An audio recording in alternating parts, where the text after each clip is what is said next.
And this is where a lot of agents make mistakes. So the big question is, what are top agents doing to absolutely crush it in real estate, grow their teams and add more transactions year over year while so many struggle? To get the answers, we interview the top real estate agents to learn their secrets to success. My name is Andrew Dunn. And my name is Peter Michael. Welcome to Lead Agent Secrets. So one of the things you touched on, which I think is going to actually roll us into your third and final topic, is how new agents come on and you can lose a lot of money. Well, your third topic is marketing.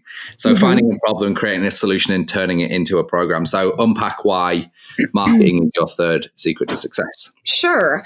I think right now, in this day and age, the market we're in, consumers have so many options, or they feel like they have so many options, right? You're seeing more for sale by owners. It's easier to just throw a property on Zillow or on social media. They don't think about what comes after that, right? Or the liability. Buyers have so many options for real estate agents out there, or going in a different direction with companies like Open Door and Redefine and things like that. So you have to recognize what problem, because the problems shift with the markets, right? What problems are your buyers and sellers facing? How can you create a specialized program that solves those problems? For example, we have one right now. It's the Buyer Advantage Program. So in our market, the average agent, just like most other places in the country, there's very low inventory right now. I mean, there is just nothing out there. And we sell last year, a quarter of the properties that we sold were never on the market. And most of the agents are meeting with a buyer. They're not doing a buyer consult. So the buyer isn't prepared in this crazy market. So there's way more chance of buyer's remorse out there. So in this market, buyers feel like they're paying too much for their home. They regret it. They don't have a great experience. They're stressed out. How do you solve that problem? Well, you need to have a buyer consult. You need to sit down with that buyer, tell them what to expect in this market. That's also where you set those boundaries. Here's the hours that I work. Here's when I'm going to be available to you. Here's what you can expect from me. And here's what I expect from you. And you get them really prepared for the market. Another problem in this market is the low inventory. So the average agent in our market meets with a buyer. They throw them in their MLS, set them on an automated search. A property comes up. The buyer calls the agent. I want to see this home. And it's simple as that. What happened to agents going out and finding these homes? So we do not work with a buyer unless they commit to us. They also pay us a small buyer fee on top of the commission we earn. And that allows us to do specialized marketing for them. We will purchase lists for homes that fit their criteria. We will cold call. We will door knock. We have letter campaigns. We are finding off-market properties for these buyers, so they are avoiding bidding wars. That's one of the problems we solved with this program. We also have a program, sellers don't know where they're going to go, so they're afraid to put their home on the market, or they don't want to deal with, 20, 30 showings the first few days and all this craziness. How do we solve that problem? We created a sell without listing program. We know we have a huge amount of buyers sitting here that don't have homes. How about we come to an agreement about the price of your home. We match it with one of your buyers. You don't have to go through that stress. So it's about figuring out what the problems are in the market with your ideal client profile. And you have to know that. You have to know who your ideal client is and stop wasting time if they're not your ideal client. And then create a specialized program around their problems. Amy, I think you're the first person that we've had on the show that has this approach, but something you've, kind of just like breezed through really quickly was that you actually have a buyer's program where they pay you to become your client so you can do the specialized marketing.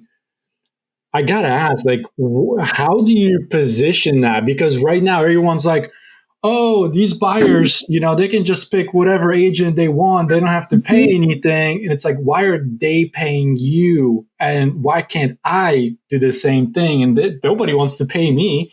Gosh, Right. if I ask for a consultation fee or whatever it is, it's like to help us understand like the positioning, like what does that look like? Sure. I know you said there are certain things where you find them, off market properties, but when does that happen? Does that happen up front? Does that happen, at closing? Do you Sure. rebate it back afterwards? So it's an extra fee that gets paid at closing, although we are going to start transitioning that part of it is paid up front. Okay. I think there's definitely a need for that in this market and what we do. Yeah, because Honestly, how do you get the money if they decide to go somewhere else? You don't, right? or you don't, but you're part of that buyer consult, and that script is they're signing the state contract, but we also have our own contract that is just laid out. Here's what we expect. Here's what you can expect from me. We're going to do this stuff for you. You're going to, and we're going to do all this for you. And all it's going to cost you is this extra, $500, $750 fee at closing. And you're going to remain loyal to us. And we ask if there's a problem, if you don't feel like I'm doing my job, first let's come down, let's sit and talk about it, right? Let's sit and talk about it. If someone really doesn't want to work for me and work with me and we can't come to an understanding, I don't want to hold you in contract. But I will honor that thinking if you at least bring the problem to me and we can discuss it. That doesn't ever happen. But you just want to make it very clear that this is a contract you're signing with me. I'm going to do all this and you're going to commit to me as well.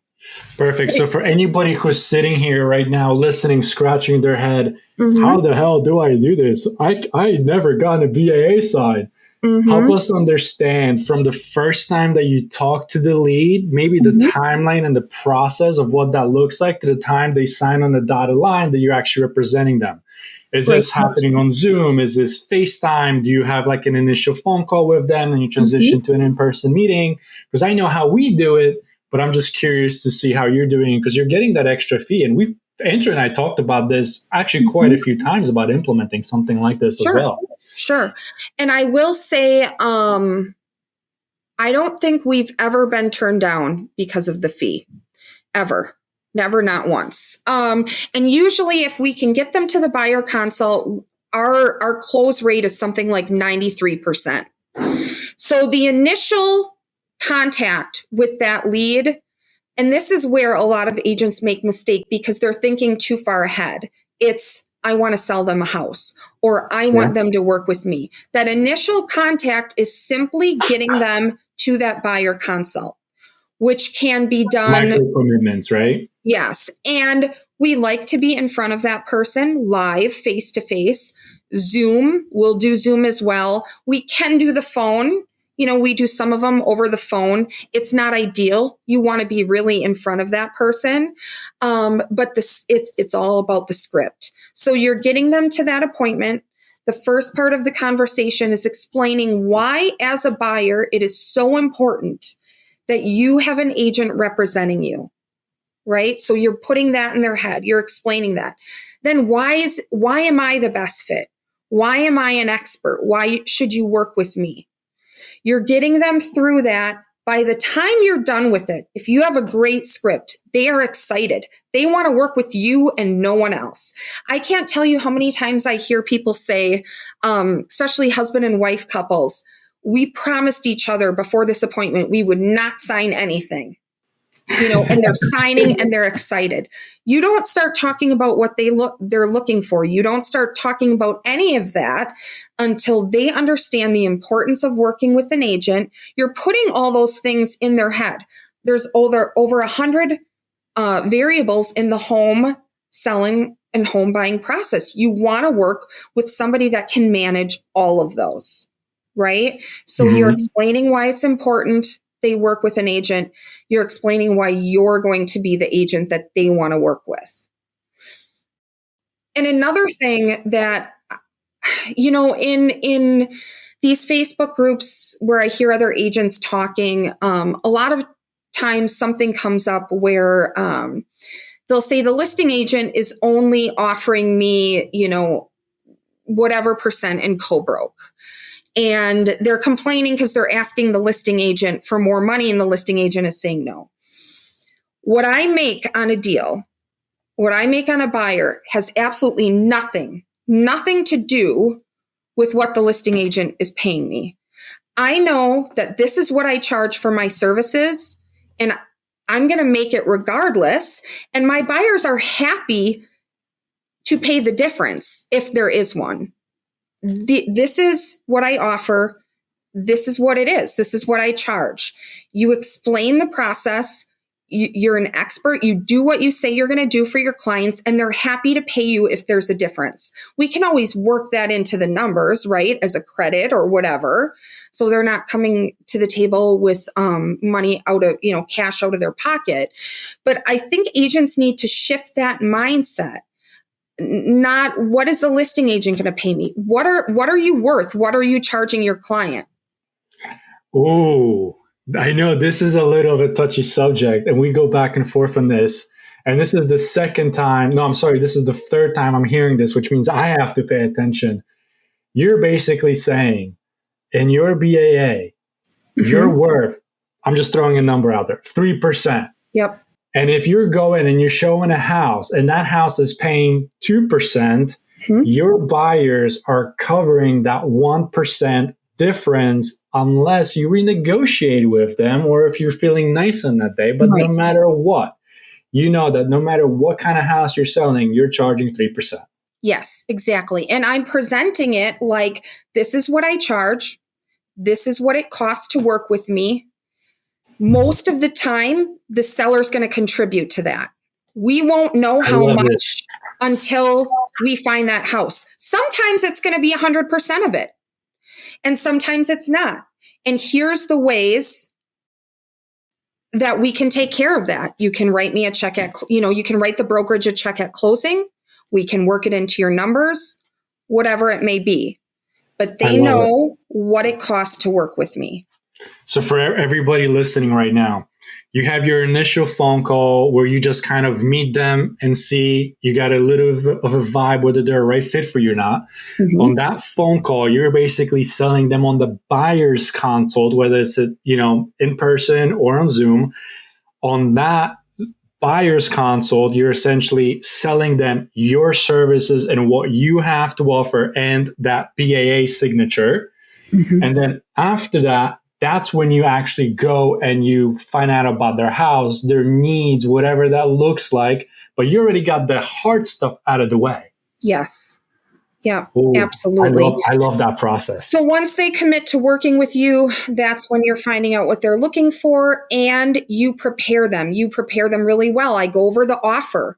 I go over addendums. I go over what to expect. That way in this market, when they find the house, the right house, they don't have 2 days to sleep on it and then ask a million questions. They got to be willing to write.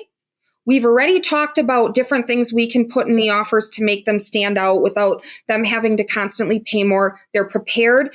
And since we started doing that, the amount of buyer's remorse that we're dealing with so much less, I assume, has gone down significantly. Absolutely.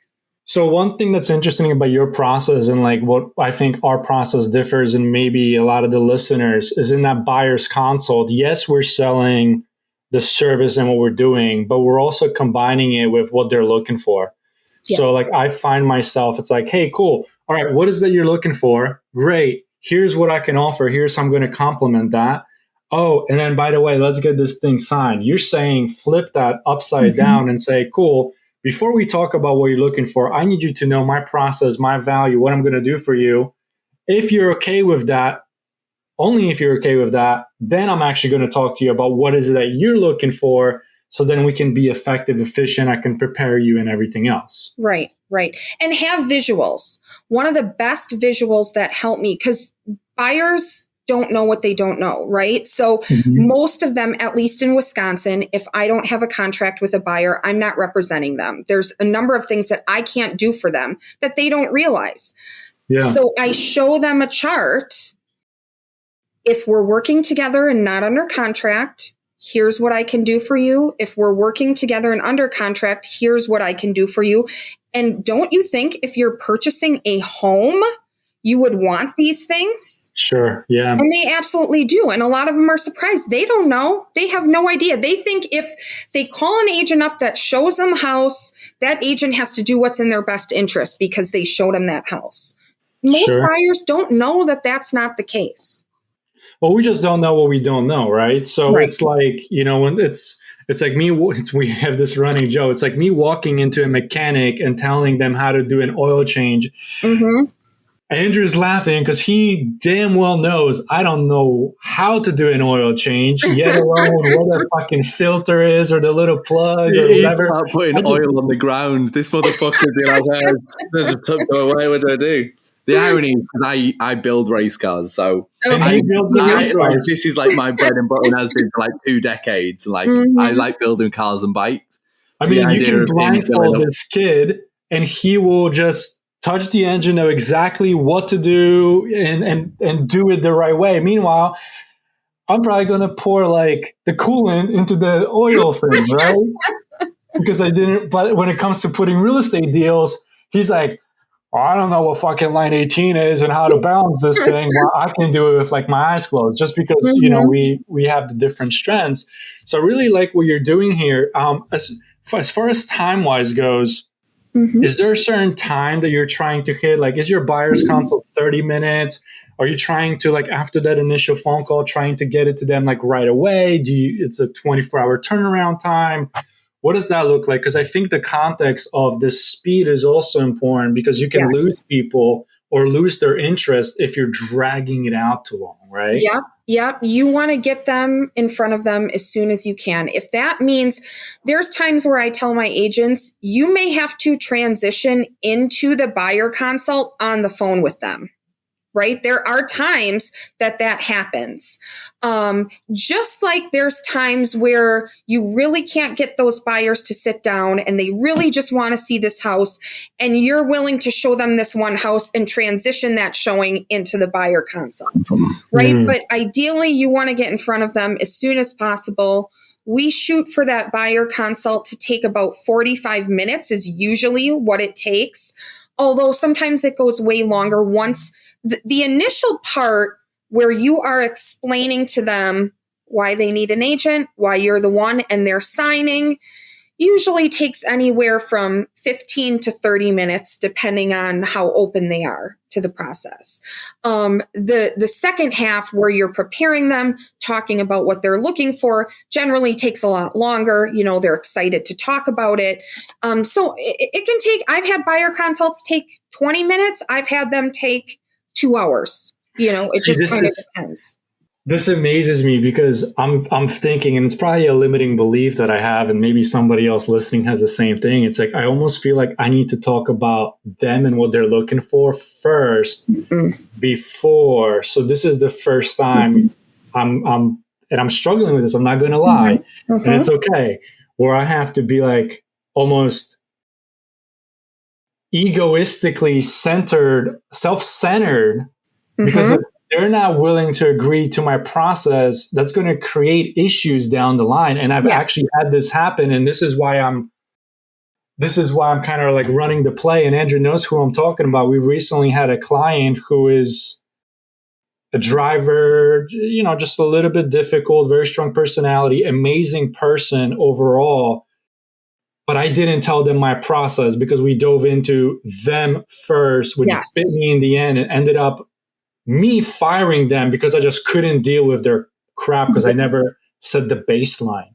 Yeah. And I think, that's part of the reason where it's like was like, okay, here you go. Here's how this relationship is going to work. Right. Because we're so used to, like, especially with internet leads, because that's what we deal with a lot. Somebody calls us, they want something. So we feel obligated to give them that. Meanwhile, like we talked earlier, now I'm wasting time setting up a bunch of MLSs and all this other non-income producing activities. And it's like, fuck, how do I fix it? And I think you're right on. You fix it by setting the right precedent because nobody else is setting the precedent first. and then diving into their needs second. Right. So just finding that balance. I've got two questions that I've been listening to. So first one, I'm gonna blow your ego up here, Amy. Oh boy. Of over 100 plus interviews, this might be my favorite strategy. And we've heard some amazing ones. Like, I always think about, there's a guy we had on, Jim Remley. I think he did $1 billion last year. He had one that was phenomenal for getting listings, and we heard it and we're like, holy fuck, like that's amazing. So the reason I say that, and like, this is being very, vulnerable. It's like, this is something that, like Peter touched on, we've been like, I'm not going to say we've tried to do it, but we've thought about this process a lot, because the idea of, so like you're saying you're going to move to this is kind of where my question is going to come from. So we know we've worked before with people and got additional money at closing table and stuff like that. But what we have always wanted to do is try and find a way to get that money up front from them. Right. That is the trend. So we've done the post-close extra bonus, like not a bonus, but like, this is whatever.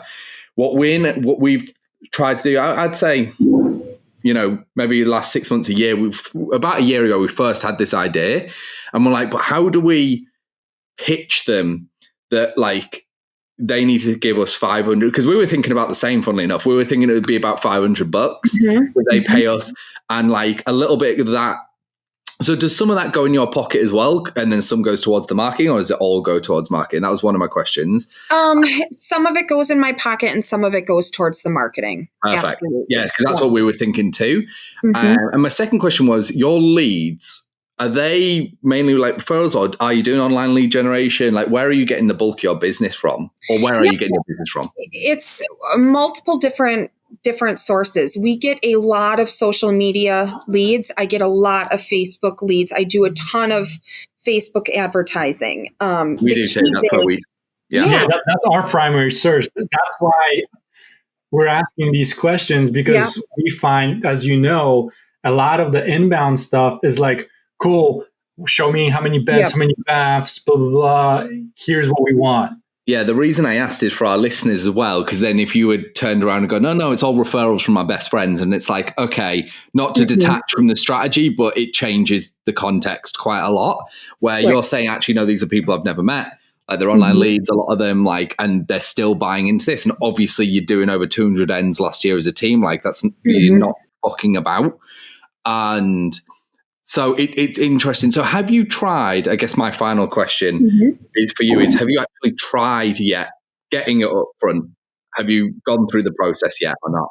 I have tested it out twice. I've gotten it one time. We are reworking that script, and my goal for 2023 is our standard. We will be getting them up front. I love that. And, this is not something that came overnight. It takes a really good script and practice, right? And you have to feel confident that you can ask for this extra money. You got to feel it, right? Like you have to feel that you're worth it. You know, but I pay my accountant a retainer. I pay my attorney a retainer. It's not unheard of. And there have been times that I have strayed from my process. And just like you said, I have paid for it. The last client that I didn't end up firing, but we closed the deal, got it done. I mean, I did not follow my process through 90%. And I don't know why. I had felt bad for this client. And, but I had the police calling me because if I didn't answer the phone in 30 minutes, she was calling them to do welfare checks on me. Jesus. Oh, Jesus Christ. Yes. Wow. So, I mean, it is, there's a reason that you set that process and don't stray from it, and work with who fits your ideal client profile. Yeah. And I had this wasn't all, I didn't come up with this all myself. I attribute a lot of this to Brian Moses, my coach. But, you add your own spin to it, and it's been so helpful. And what's crazy is when we close deals, even when we find these off-market properties and we ask the buyer what made us different, or, what are they talking about in a review? It is often that initial consult. Nobody else asked me to sit down and have a buyer consult. Nobody explained these things. I talked to 3 other agents before Amy's team, and nobody explained these things. And sometimes buyers... And see, that's the thing. We find the same thing. Like when I'm doing my buyer's consult, 9 out of 10 times, it's like, oh, that's what the process looks like? Right. Oh, that's what it actually takes to buy the house. Oh, wait, we thought it was this way, and you're saying it's this way or that way? And it blows my mind. I'm like, yeah, like this is what the process looks like. And I always say, like, we deal a lot with like pre-con or, even let's say first-time home buyers. It doesn't matter. It's like, hey, has anybody ever talked to you about the home buying process? Has anybody ever talked to you about like buying a pre-construction down here in Florida? And most people are like, no. I'm like, well, here's how it's different than in your state, most likely. And now all of a sudden they're not a pre-construction candidate because they didn't realize they need 40% of deposits up front. And they have to now wait 2 years before the project is delivered, but they pay that money today. Right. So that's kind of like where we're trying to redefine our process. And that's why what you're sharing with us, it's like, okay, cool. Well, I would have probably not wasted 45 minutes talking about the shit that they want or they need, given if I just spend the 15 minutes flipping the script and being off that phone call in 15 minutes rather than 45. And I just got 30 back to spend with my kids or whatever it is. Right, exactly. And in my market, I would say at least 60% of buyers are FHA, USDA, VA. So just like you could spend 30 minutes talking about what they want and they can't even, that's not even an option for them. And I always tell my agents when they're struggling, think whether it's a buyer consult or you're in a listing appointment, bring up something that the average agent is not going to bring up right away.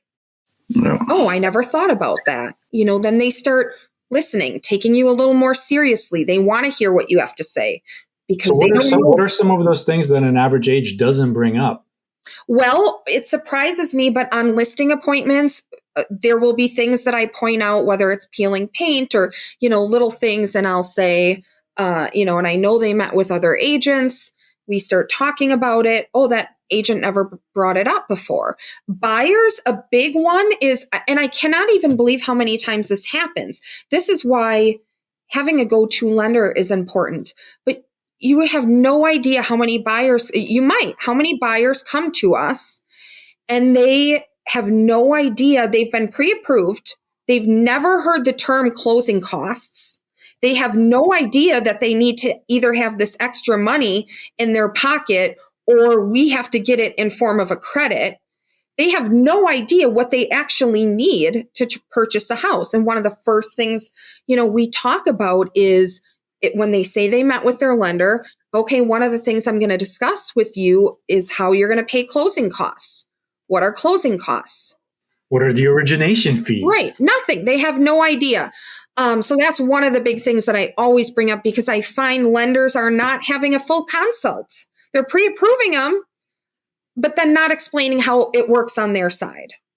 Yeah, the inspections that they have to pay for appraisal, that they have to, if they are waiving the contingency, that they have to now close the gaps. Yeah. Another big thing in that buyer consult is prepping them for an inspection. What is an inspection for? An inspection is not to nickel and dime the seller.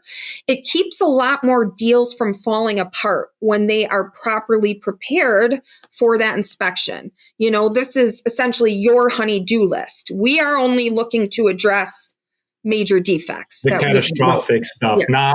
Not because the kitchen doesn't have a GFCI outlet that you can go ahead and put in for $100, right? Right. Amy, this has been amazing. I want to give you the floor. If someone wants to buy or sell a home, refer business to you, or if you've got something else going on, how could people reach out, whether it's phone, email, website, socials? Tell the people where you're at. Yes, absolutely. You can find me pretty much anywhere. My website is mywihomefinder.com. That's mywihomefinder.com. I am on Facebook and Instagram. Just look for Amy Hopfinger. And my phone number is 920-296-3013. Email amylhopfinger@gmail.com. But if you go to our website, you can find out everything you need to know. All my info's there, as well as my agents. Perfect. Now, we wrap up our episodes now with 3 quick fire questions. So give top of your mind answer.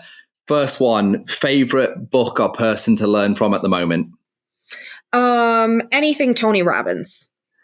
Second question, what's your goal this year or in the next 12 months? Is to get one more agent and expand my market.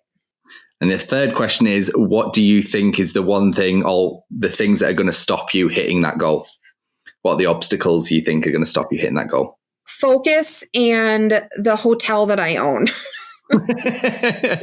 Amy, too much time. I love that. God, we didn't even unpack a hotel she owns. We don't need to talk about that. That's a whole nother. It's a whole nother podcast.